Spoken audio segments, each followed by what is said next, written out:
didn't see my not having arms as being a limitation.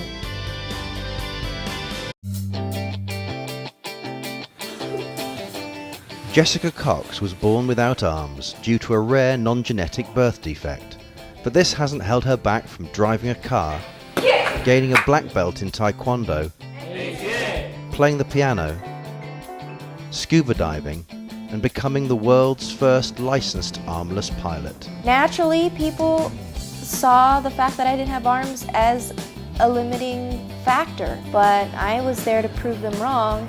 Now she travels the world as a motivational speaker with her husband, Patrick. If I had to describe Jessica in 3 words, it would be kind, positive, and unstoppable. Even as a child, having no arms proved no obstacle to Jessica. As a young little girl, I was in just about everything. At 3, my mom had me in gymnastics.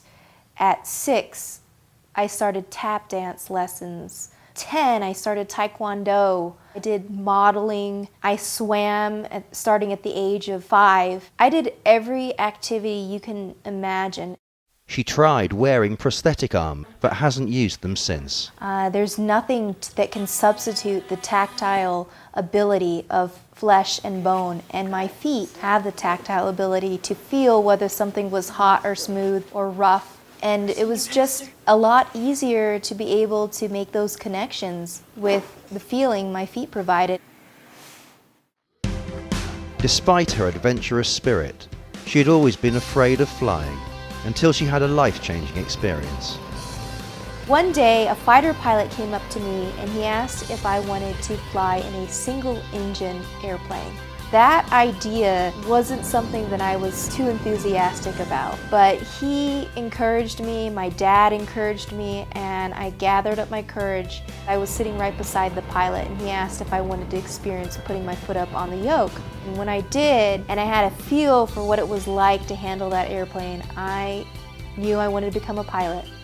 However, there were a number of challenges to overcome.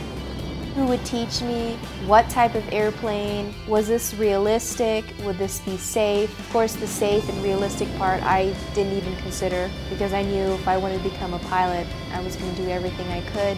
In 2008, her determination paid off when she became the first licensed armless pilot in the world. 3 years, 3 different airplanes, 3 different flight instructors, 80 hours of flying in 3 different states. I was a certified pilot. It was a long ordeal.